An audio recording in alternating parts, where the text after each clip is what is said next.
So I have about a half an hour for my lunch break here.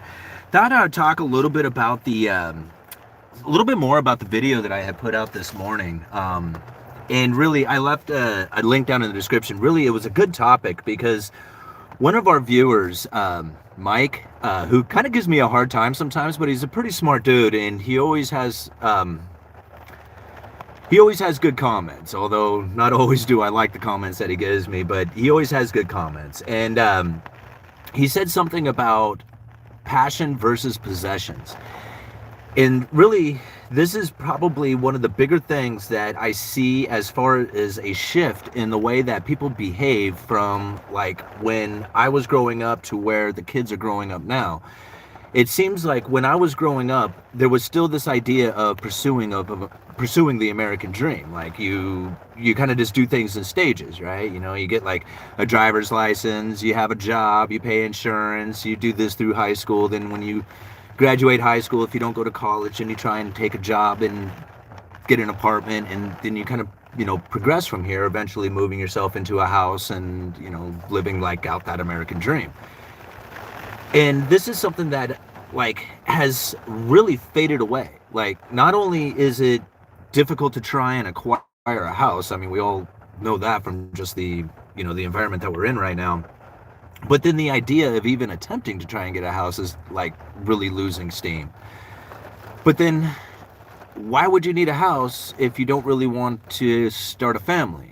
And then if you're not really going to start a family, then why do you need to have a job? And why do you need to have a car? In fact, why do you need to have any of those things that a lot of people would pursue in order to acquire the things that you need to have a family, like pursuing that American dream? And it just seems to be like faded away. And you look at a lot of the youth nowadays, and it's not like a goal of theirs to acquire such things. Like the idea of even having possessions is just something that's not like really at the top of their list. And I shouldn't say that about all people. I mean, I try not to. I'm not generalizing to everybody who's like, in their 30s or younger or whatever.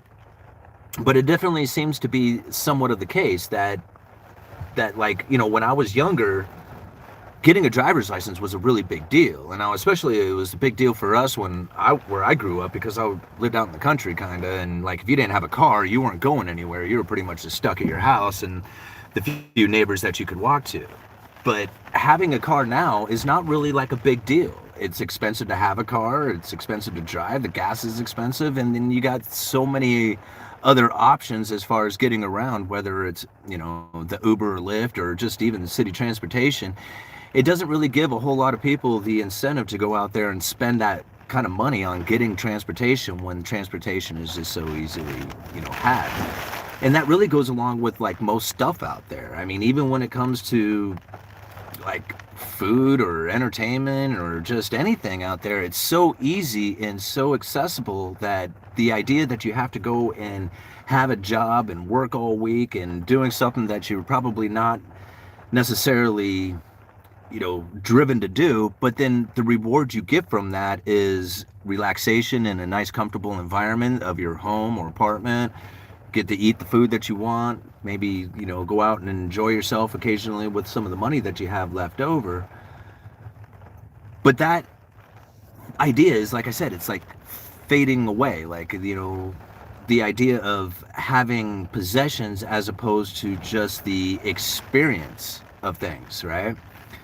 That's where it's really shift. Like people don't want to suffer suffer through the basically having a job, like doing stuff that you don't want to do for 8 hours a day, so that you're rewarded with 8 hours a day of what it is that you do want to do. And I have to think, like, is it really like a mental conditioning that has taken place right now? Or is it really just the idea of trying to pursue something? I mean, listen to this. This is one of the quotes from down in the article. It says, like many young adults, I used to want an enjoyable and meaningful life. Like you used to want that, like growing up, you wanted this. That is until I discovered capitalism. This is what the quote says. Now I live in a society where my productivity matters more than my well-being. And so I'm just depressed and anxious all the time. I'm smiling, but I'm deeply wounded. I work 3 jobs and I still feel like I'm not doing enough. Well, I can tell you right now that when you discovered capitalism, like that's when everything changed. Like, it was just like, man, I had this pursuit of happiness. I was going for something that was meaningful. But then I realized there's capitalism out there and everything changed as soon as I realized this. Like it took like this epiphany or something that changed your entire life. And now everything that you're doing is no longer meaningful because you're working 3 jobs and it still doesn't feel like you're doing enough. I have worked a lot of different jobs. I worked a job that I got paid quite a bit of money for. I mean, I look back at the time and I thought, dang, that was good pay. And at the time, it didn't seem like it was enough. Like, I have never earned so much money that I was like, man, that's enough. That's enough money. I've earned plenty, right? Never in the history. In fact, I talked to 100 people and they would probably never have said that. They would probably never go and say, yeah, during that time I was earning enough and I didn't need any more than that. Everybody wants more. Everybody does, right? So the idea that you just discovered capitalism and that just took your whole life and just sent it into a downswing is just, it doesn't make any sense. It doesn't make any sense at all to even like go down that road, because obviously you have to put out some sort of effort in order to acquire something that you really want. But yet, if you continue on reading, it says, I mean, these quotes are just, this article is incredible. Under capitalism, you derive value by doing something, not just being a human, right? I mean, it's awesome just being a human. You could be an awesome human. I mean, you can run around and tell jokes and be nice to people and do stuff all day long. That's, and be a wonderful person. But you got to do something. I mean, you got to produce or serve. You got to do something. And it may not be something you like. It may be something that you don't like, but yet you have to do that in order to survive, right? Because what is wealth? Food, conveniences, and pleasures of life. I mean, if you could get away without having to work so you can and still eat, well, then you just need conveniences and pleasures of life. I mean, you think about it, a homeless person has ultimate freedom. There is nobody out there who's going to tell them what to do. Not today, not tomorrow, not the second or anything else. They're just going to exist. They're basically being a human. But if they want anything in life that is going to be convenience or food or anything that's pleasurable, well, then you have to work. You have to suffer through something. You may find a job that is your is your passion, right? Like you might be an artist and you might be able to find a way that your art can produce money. But I've talked to a few artists who make money by selling their art. And at first it's real exciting to be able to sell a piece of your art. But then pretty soon you're having to make it in order to have a living.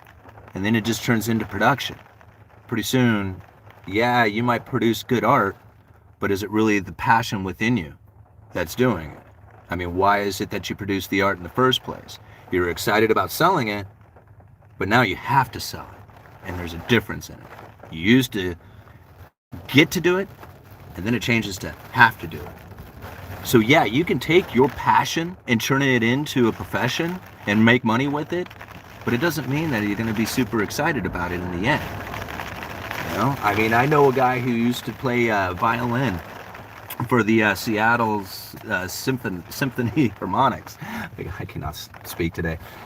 And I talked to him and I said, yeah, do you still play? And he says, I haven't touched it in years. After I retired out of that, I have no interest in playing. Here it was. He was really good, passionate about what he was doing. And now he's just like, I'm not even interested in it anymore. I did it so much that it just took it out of me. So it's not necessarily like following your passion that is the ultimate goal of being a human, right? It's surviving. It's doing the best that you can. It's doing the best that you can for the people around you.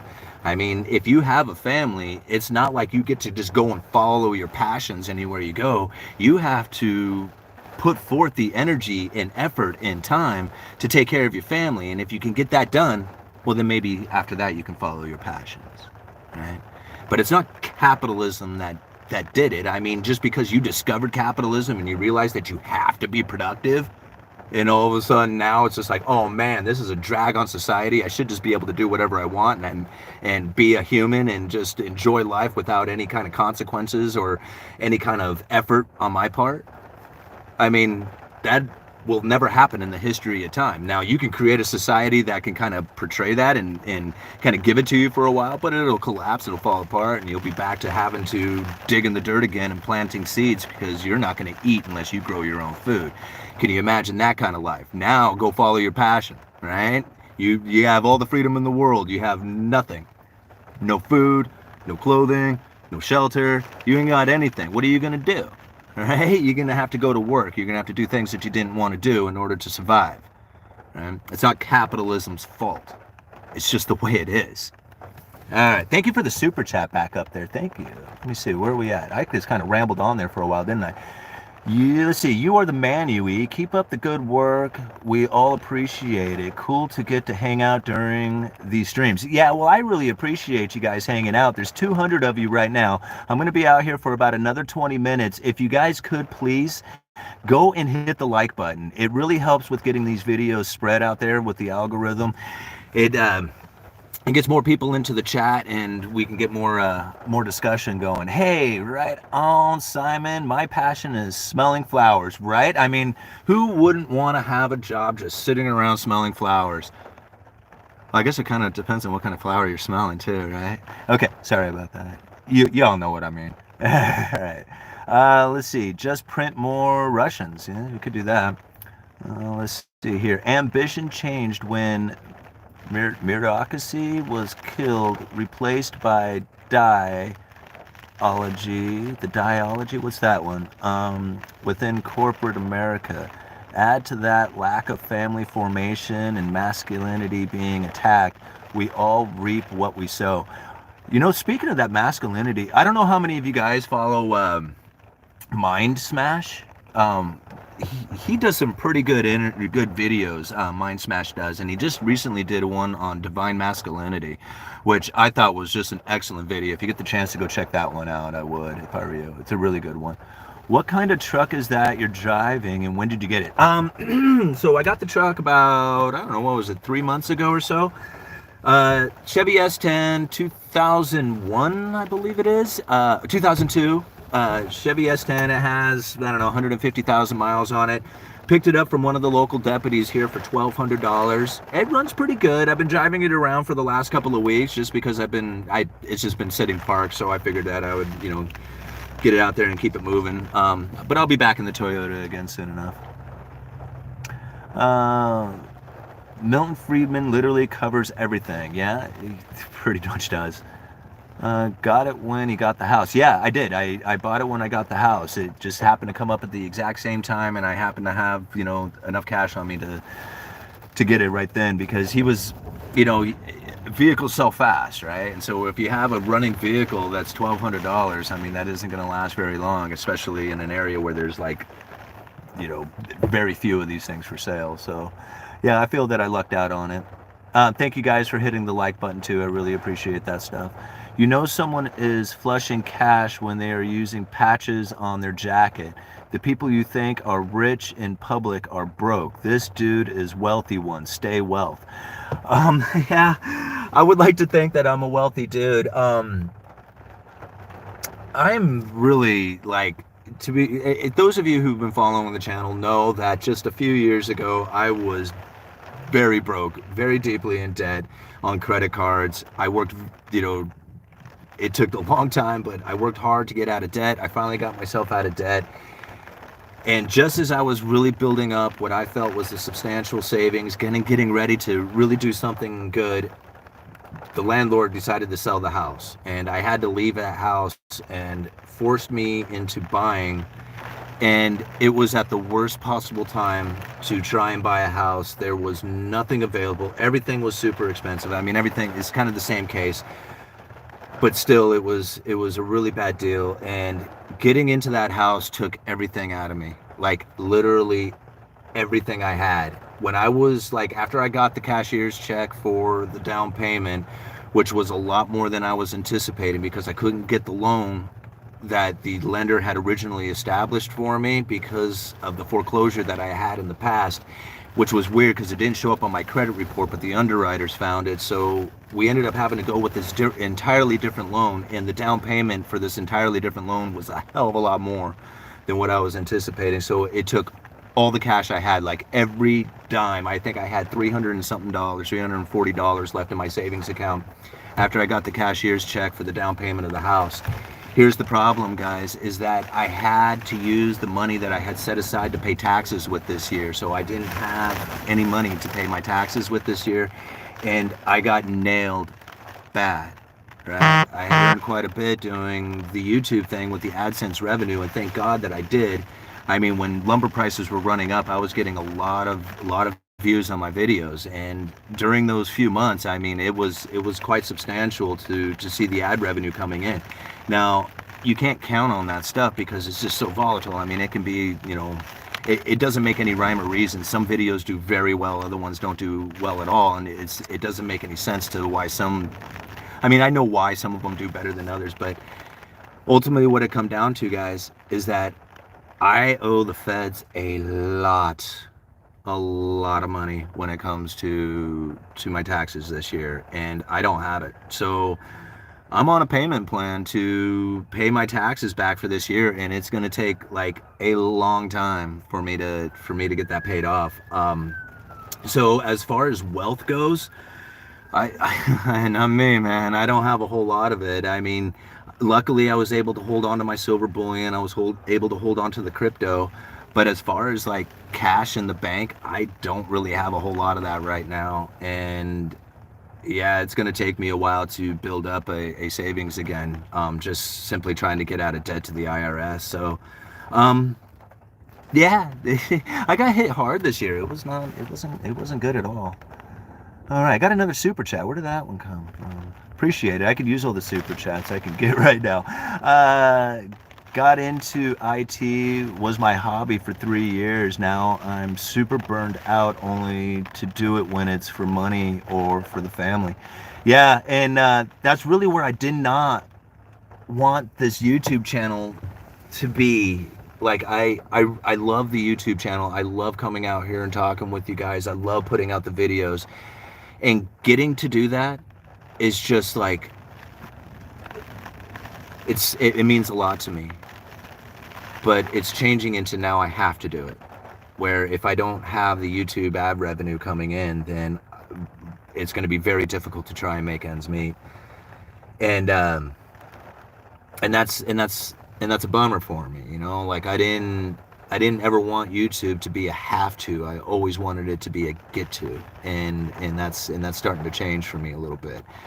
I'm hoping that everything just runs smooth and that I don't have any like crazy things happen to me that was going to cause, you know, something major to change in my life. But most of the things that have happened over the last 6-7 months, I've had very little control over. I feel like I had very little control over, and it's put me in a position that I feel I am not in the best, like, I just don't feel like I'm in the best position right now. I love the house. I love the area that I'm in. But yeah, I second guess that purchase of that house every day. I second guess it every single day. So anyway, don't feel sorry for me, guys. I mean, everything's fine. It's like, I mean, I kind of ramble on there a little bit. Don't get me wrong. I mean, I have money to pay bills with and stuff. So it's not like I'm broke or something like that. It's just like where I was and where I was headed to where I am now and what I got to do. It's completely changed. I mean, circumstances change so much. It's just like I said about being out on that river. I mean, you can be out there and everything is awesome and it's a clear day and everybody's having a great time, to all of a sudden, boom, things are not going well and you are in some dangerous positions. And if you don't know what to do or you panic, then you can find yourself even more danger. So, you know, being calm, keep moving forward, keep doing what we do, right? This is how we get by. Thanks some more for the super chats. Really appreciate it. Help pay your taxes. Oh, thank you guys. I really appreciate it, guys, for your taxes. You know, if you really want to help out, you know, really, The only thing I would ask, guys, is just watch the videos. Just go back and watch my past videos. Watch, some of the more popular ones or whatever. If you watch my videos, that's probably one of the best ways to help me out. That's really the only thing I would ask for. Sharing the videos too. That would do it. But don't stress about it, guys. I mean, the YouTube ad revenue is going to come in if, as long as I keep going with the YouTube channel, and keep doing what I'm doing, things will be just fine. I mean, it's not like I'm hurting or anything like that. It's just a bummer to have that, be the case. And anyway, okay, let's move on here. Let's enough about that. Ooh, man, wind is shaking the truck. It is so crazy stormy out right now. All right, people doing weird stuff for money. Yeah, that's for sure. I've been at my job for 15 years and it's really stable. Pay is low, and the stress is high. So I'm burnt out. Yeah, that happens, I mean, like, you kind of get into this rut where you just feel like, this is just it. This is the way life is, and you think that, things will never change, or things can't get any better than they are someplace else. I lived like that for a long time. Especially when the house was going into foreclosure and I was drinking a lot, and just the depression and everything that was going along with it. You just kind of get to a point where you're just like, nah, whatever. It's just, life is what it is, and you don't really, have much expectation of it getting any better. It's just like, you just live that way for so long, you just assume that's just the way it's going to be forever. But then something in your life changes, like, the way I see it is probably usually, or it's going to be, somebody new that is introduced into your life. Like, whether it's like a new boss or a new friend, or, usually that's what the case is. And then pretty soon you realize that, you're not stuck in a rut, and that there is other things that can be done out there. And that a lot of times it's just facing your fears and challenging yourself to get out there and do something that is different from everything that you have ever done. And you realize, man, there is so many opportunities and so many great things in this world that I have not experienced, just simply because I didn't want to escape from the things that I have known to be so, I guess, stable in the way they were, even though it may not be good for you. I mean, it happens. All right, guys, I got about 5 more minutes out here. Let's see here. What do we got? We're a generation of men raised by women. I'm wondering if another woman is really the answer we need. Fight Club. Okay. Yeah, women got ruined. What happened there? What do you think the housing market is headed? That's going to be a very interesting question going into the future, because really it's going to be about where interest rates go and inventory levels. And right now, trying to complete a house is very difficult. So trying to bring in new inventory onto the market has not been exactly been at the fastest pace. However, those homes that are in the stages of completion right now will eventually find their way into the market. And we could find, as things start to free up, as the mandates start to relax, as all the stuff that has been restricting the economy, as they relieve that stuff and allow things to start flowing through the system a little easier, we could find that a flood of inventory from these homes that have been difficult to complete all of a sudden becoming completed, and then boom, here you got a bunch of inventory landing on the market. The only problem with that is that these homes are pretty much being purchased before the completion, so they never have a chance to even make it to the market. Now, on top of that, the only other thing we'd have to not the only thing, but there's probably a lot of things to think about, but the other thing to consider is the interest rates and which direction they are actually going to head. Now, the Federal Reserve says that they are going to raise interest rates, right? The Fed funds rate, they're going to back off on their mortgage-backed securities.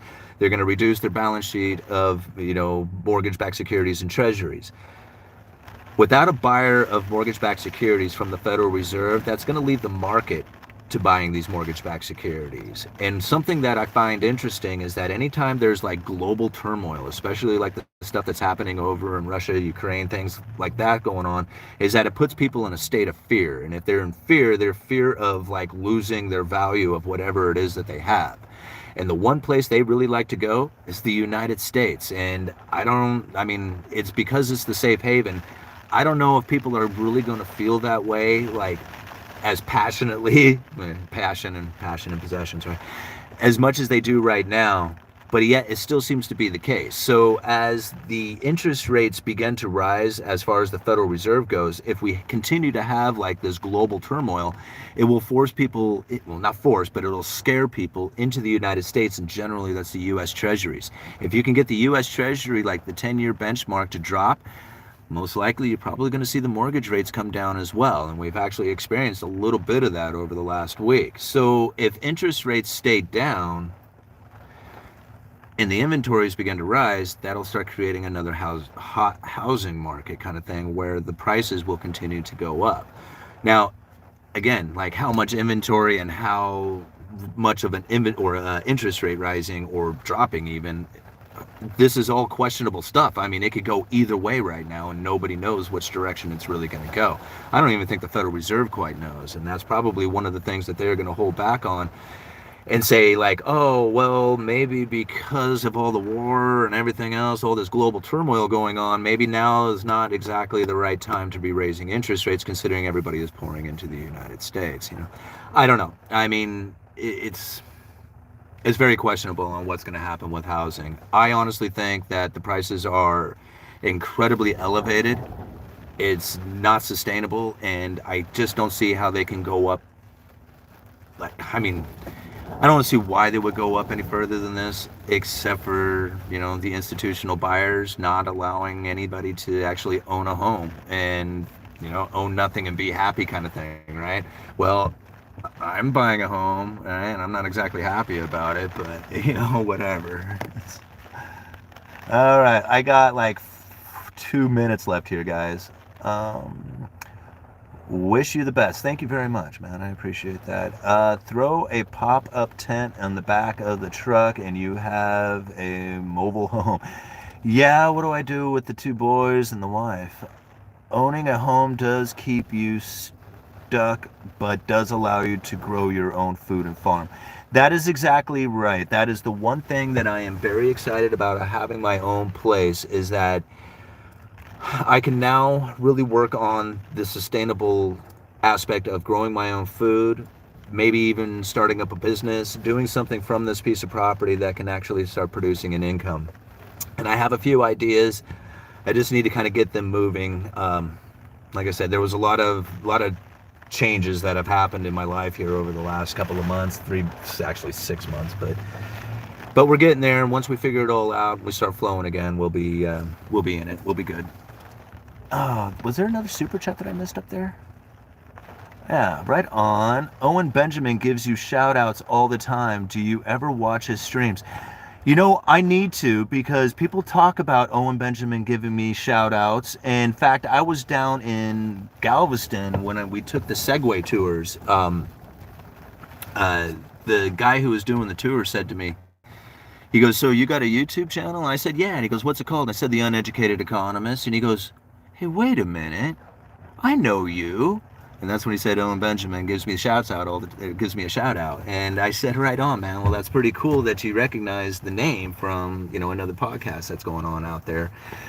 But it's cool, like all the way down in Galveston, just out of the blue, there was somebody who recognized the Uneducated Economist. So it's pretty neat. Like I never anticipated that I would ever have anything like this going on. And it was kind of weird, like the very first few videos that kind of caught attention, where like there was 1,000 views on the video, like I got nervous about it. I was like, oh man, that's too many people. I don't want that many people knowing about me or whatever. And I almost deleted the channel back then when it first started taking off, just because it felt like weird to have this many eyes on me. But you know, then you get used to it, and then you get excited about how many viewers you have and views you get. Can you can sell your silver and Bitcoin and pay the IRS. You're in control of what you want to pay, what you owe. Yeah, I thought about it. I thought about just like, cashing out some of my stuff just so I could be out of debt on it. Um, I may still do that. The only problem is that I don't want to have nothing. Like right now, I look at the silver as my insurance policy. So if anything does really go bad, at least I still have my silver, right? And then same thing with the Bitcoin. So like, those are like, man, it's gonna take a lot for me to have to sell those things. Like I would have no other choice. Like the time when I didn't have a car and I needed to get to work. And luckily, my buddy who had a Tahoe for sale, he was willing to take silver for the title. And I tell you, when I did it that day, I was really upset about having to get rid of the silver. But when he signed that title over to me, I was like, man, that is so cool. That is so cool. I will always have a stack of silver just in case. All right. Okay, guys, I would love to hang out with you some more. Thank you very much for the super chats. Thank you all for the wonderful comments and for liking the video and hanging out with me. 302 of you right now. I really appreciate everything you guys do for me and the channel and for my family. So, all right, Uneducated Economist, you guys let me know.